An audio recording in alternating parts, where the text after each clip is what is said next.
नमस्कार, आप देख रहे हैं जेबीएस पब्लिक वॉइस में हूँ आपके साथ सुमन कुमार। अभी हम रघुनाथपुर मोतिहारी में हैं और आपको बता दें कि जहां उपस्थित हैं, आपको बता दें कि यह एक विद्यालय है, प्राइवेट विद्यालय। इस विद्यालय का नाम प्रफुल्ल मार्गदर्शन केंद्र प्रेप स्कूल है और इस विद्यालय के डायरेक्टर महोदय हमारे बगल में हैं, गायत्री जी। हम जानेंगे क्योंकि इनके विद्यालय का आज सिर्फ रघुनाथपुर ही नहीं, इस प्रखंड ही नहीं, जिले के कोने कोने में इस विद्यालय का नाम हो रहा है।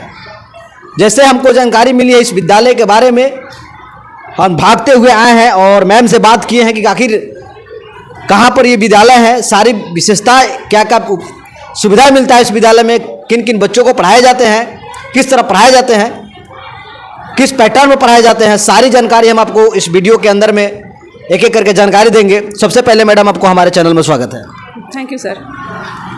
ये जो विद्यालय है इसमें क्या क्या, और सबसे पहले हम जानना चाहेंगे कि इस विद्यालय में कितने क्लास से कितने क्लास के बच्चों को पढ़ाए जाते हैं? हमारे विद्यालय में प्रफुल्ल मार्गदर्शन केंद्र प्रेप स्कूल, इसमें क्लास नर्सरी से लेकर 9 तक पढ़ाई होती है जी। तो अभी जो हमारा स्कूल है 8 तक रजिस्टर्ड है स्टेट गवर्नमेंट से, और आगे फिर हम लोग इसके आगे के रजिस्ट्रेशन के लिए प्रयासरत हैं। अच्छा, इसमें क्या क्या व्यवस्था आप बच्चों के लिए देती है? हम लोग जो है सिंपल क्लास के साथ, जनरल क्लास के साथ साथ नवोदय, सैनिक, समतला, BHU जो भी विद्यालय हैं राष्ट्रीय स्तर के, उसमें जो एडमिशन होता है उसके लिए जो टेस्ट होता है उसका प्रिपरेशन हम लोग कराते हैं। प्रिपरेशन का जो हम लोग माध्यम होता है, हिंदी इंग्लिश दोनों होता है। बच्चे जिस माध्यम में कंफर्टेबल होते हैं उसमें हम लोग तैयारी करवाते हैं। और इसमें हमारे विद्यालय से इस सारे विद्यालयों में बहुत सारे सिलेक्शन भी हुए हैं। इस सेशन में भी हुआ है, सैनिक स्कूल में और नवोदय में भी हुआ है।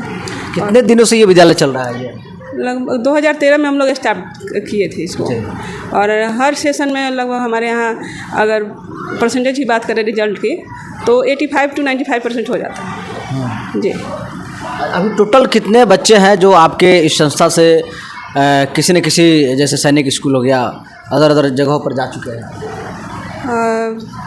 लगभग 200 के आसपास होंगे 200 जी। 2013 से लेकर अभी तक के बच्चे हैं। कितने कुल टीचर कितने हैं? अभी हमारे यहाँ जो टीचर हैं 12 हैं क्लास के हिसाब से। उसके बाद हम लोग ट्यूशन क्लास वगैरह लेते हैं, एक्स्ट्रा क्लास, वो सब अलग अलग हैं। तो सभी क्षेत्र में देखा जाए, जैसे एक्स्ट्रा एक्टिविटी के लिए भी, तो टोटल 15 टीचर हम लोग रखे हुए हैं। अच्छा, जो भी टीचर है उनका क्या योग्यता क्या है लगभग? हम लोग सभी BA और DLED, B.Ed इस तरह के टीचर हम लोग रखे हुए हैं। अच्छा, सभी जो भी टीचर है सभी अनुभवी हैं? जी जी, अनुभवी टीचर हैं हमारे पास जी। अच्छा, एक चीज़ और बताना है कि जैसे कमज़ोर जो बच्चे हैं जो भी क्लास में हैं, उन कमज़ोर बच्चों के लिए क्या व्यवस्था है आपके विद्यालय में? जब हम लोग का सेशन स्टार्ट होता है तो उस समय हम लोग एक छोटा सा टेस्ट लेते हैं। वैसे टेस्ट लेकर ही हम लोग एग्जाम एडमिशन लेते हैं। फिर भी जब बच्चे क्लास में आते हैं तो हम लोग फिर से 1 सप्ताह 2 सप्ताह पढ़ाने के बाद उन लोग का टेस्ट लेते हैं। टेस्ट लेने के बाद जो बच्चे हमारे क्लास के लेवल के रहते हैं उनको क्लास रेगुलर देते हैं, और जो थोड़ा सा लेवल कम उनका होता है अलग से एक्स्ट्रा क्लास कराकर और उनके सभी क्लास के लेवल करके तब फिर उनको क्लास में प्रमोट कर देते हैं। अच्छा मैडम, एक और चीज़, क्योंकि बहुत सारे विद्यालय में हम देखे हैं कि जैसे जो भी रजिस्टर्ड विद्यालय है उसमें गरीब बच्चों के लिए 25% निःशुल्क सेवा दी जाती है। क्या आपके विद्यालय में ये व्यवस्था है? जी जी, इस सेशन हम लोग कर दिए, चूँकि रजिस्ट्रेशन अभी हुआ है तो हिसाब से करना ही पड़ता है, तो हम लोग कर दिए हैं सर। गरीब बच्चों जो जिनका माता पिता नहीं है उनके लिए आपके माध्यम से क्या माने कुछ सुविधा मिलता है यहाँ? फी तो हम लोग लेते नहीं हैं, ठीक है। बुक वगैरह जो मिलता है तो हम लोग देते हैं, मार्केट से जो लेते हैं, लेकिन जितना हम लोग संभव हो पाता है, कॉपी कलम जो भी उनकी जो ज़रूरतें होती हैं, जितना हम लोग संभव हो पाता है कर देते हैं। हॉस्टल का भी आपके यहाँ व्यवस्था है? जी, हॉस्टल की व्यवस्था। क्या व्यवस्था हॉस्टल में? हॉस्टल में आपको रहने का, खाने का और पढ़ाई वगैरह सबकी सुविधा है उसमें। और हॉस्टल में जो है सभी का जो बच्चे का रहने का जगह है वो काफ़ी क्लीन रहता है, और सबका सिंगल बेड होता है। हमारे यहाँ सिंगल बेड है और सभी बच्चे अपने अपने बेड पर पढ़ते हैं। और सबसे बड़ी बात है कि हमारे हॉस्टल में जो बच्चे रहते हैं उनको बेड पर पढ़ने की अलाउ नहीं है। हम लोग सारे व्यवस्थाएं क्लासरूम में किए हुए हैं। जैसे हम लोग क्लास चलाते हैं वैसे ही ट्यूशन क्लास हुआ या उनका सेल्फ स्टडी क्लास हुआ, वो सभी हम लोग क्लासरूम में ही कराते हैं। बच्चे सिर्फ हॉस्टल में खाने के लिए और रेस्ट के लिए जाते हैं। जैसे जैसे भोजन में क्या क्या चीज़, किस तरह उसका टाइमिंग क्या है, किस टाइम में क्या, जैसे कोचिंग संस्था क्लास कितने टाइम से कितना टाइम है, क्लास टाइम कितने से कितना टाइम है, थोड़ा सा इसका। हमारे यहाँ हॉस्टल का जो सिस्टम है जी। वह सुबह 5 बजे से स्टार्ट हो जाता है। 5 बजे बच्चों को जगा दिया जाता है, 6 बजे तक रेडी हो जाते हैं। 6 से 7:30 तक हम लोग का मॉर्निंग क्लास रहता है। फिर 7:30 से 8 बजे तक हम लोग का ब्रेकफास्ट मिलता है। ब्रेकफास्ट में रोटी सब्जी होती है, पूरी सब्जी, दही चूड़ा, ये दिन के हिसाब से है। और फिर उसके बाद 8 बजे से क्लास 1 बजे तक रहता है। फिर 1 बजे हम लोग का लंच टाइम होता है। लंच में हम लोग दाल चावल सब्जी और नॉनवेज 2 सप्ताह में 2 बार देते हैं, मंडे को और फ्राइडे को। तो उसके बाद फिर उन लोग का रेस्ट टाइम होता है 3 बजे तक। 3 से 6 बजे तक ट्यूशन क्लास चलता है। तो ट्यूशन क्लास के जो हमारे है अलग सिलेबस है, वो स्कूल के सिलेबस से कोई मतलब ही नहीं है उसका। ट्यूशन में एकदम अलग से हम लोग सिलेबस चलाते हैं और उस सिलेबस को हम लोग जैसे क्लास वाइज क्लास लगाते हैं और सभी टीचर आते हैं, वैसे ही ट्यूशन में भी हम लोग 3 सब्जेक्ट पढ़ाते हैं। 3-4 सब्जेक्ट जैसे है कि मैथ्स, साइंस, इंग्लिश और हिंदी और रीजनिंग जैसे उसमें इंक्लूड रहता है। तो सभी के लिए अलग अलग टीचर हम लोग रखते हैं।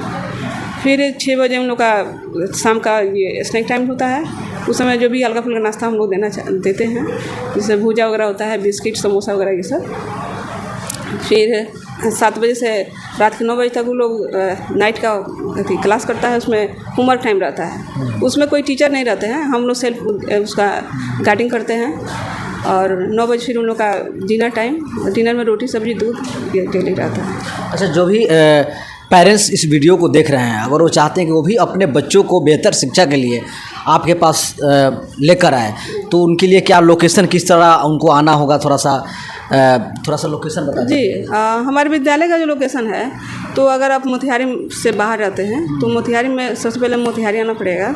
और मोतिहारी में बलुआ चौक, वहाँ से आप किसी भी ऑटो वाला से या किसी से पूछिएगा तो वहाँ से रघुनाथपुर चामड़ा गोदाम रोड में आप इंटर कीजिएगा तो बलुआ से लगभग 1 किलोमीटर पड़ता है चामड़ा गोदाम रोड में, और वहीं पे हमारा स्कूल है 1 किलोमीटर बाद। अच्छा, कोई कॉन्टैक्ट नंबर है क्या जो आपसे संपर्क किया जा सकता है? बताइए कॉन्टैक्ट नंबर। 9661059257 और हिंदी में 966110 59 दूसरा कोई और नंबर है? हाँ है, 8298934275 82 34 275। अच्छा, जो भी अगर पेरेंट्स आते हैं आपके यहाँ एडमिशन के लेकर के, तो क्या कोई अभी छूट या किसी प्रकार का कोई ऑफ़र आपके यहाँ भी है क्या? अभी सेशन में तो हम लोग एडमिशन चार्ज वगैरह कुछ नहीं लेते हैं। तो अभी जो है फी जिस मंथ में वो आएंगे वो तो फी लगेगा ही, लेकिन एनुअल चार्ज वगैरह जो हम लोग लेते हैं, एग्जामिनेशन फ़ी वगैरह, उसमें हम लोग डिस्काउंट कर देते हैं। जी, अभी फ़ी आपके यहाँ कितना से कितना है स्कूल का फ़ी? स्कूल का फ़ी चूँकि हमारा नर्सरी से चलता है, तो नर्सरी से UKG तक 800 रुपया है, और 1-2 का है 900 रुपया, 3-4 का है 1000 रुपया, फिर 5-6 14-1500 ऐसे करके। हॉस्टल का क्या चार्ज है? हमारे हॉस्टल में बच्चे जो रहते हैं क्लास 1 से रहते हैं, क्लास 1 से 10 तक जो बच्चे हमारे यहाँ रहते हैं उनका सभी का 6000 है पर मंथ। उसमें आपको खाने, रहने और स्कूल फी वगैरह सब इंक्लूड है। तो जो एक्स्ट्रा कोई फ़ी नहीं लगेगी? जी नहीं, बिल्कुल नहीं, कोई चार्ज उसमें इंक्लूड हो गया। जी। चलिए, बहुत बहुत धन्यवाद। अगर आप लोग भी इस वीडियो को देख रहे हैं तो इस वीडियो को आप लोग ज़्यादा से ज़्यादा शेयर करें, ताकि जो भी हमारे अभिभावक भटक रहे हैं कहीं ना कहीं, और ख़ासकर अभी के डेट में अभी शिक्षा को कुछ लोग जो है व्यवसाय बना चुके हैं और कहीं ना कहीं बच्चे के भविष्य के साथ खिलवाड़ कर रहे हैं। तो वैसे जगहों से आप बचें और अच्छे विद्यालयों में अपने बच्चों को दाखिल करवाएं, ताकि वो बच्चे भविष्य में एक अच्छे लेवल प्राप्त करें और आपका और पूरे समाज का नाम रोशन करें। आप देख सकते हैं कि इस विद्यालय का आप कैंपस देख सकते हैं कि ये कैंपस में किस प्रकार जो है ये वाटिका लगाया गया है। आप देख सकते हैं सुंदर वाटिका है और खेल कूद का ये बच्चों के लिए अच्छी व्यवस्था है।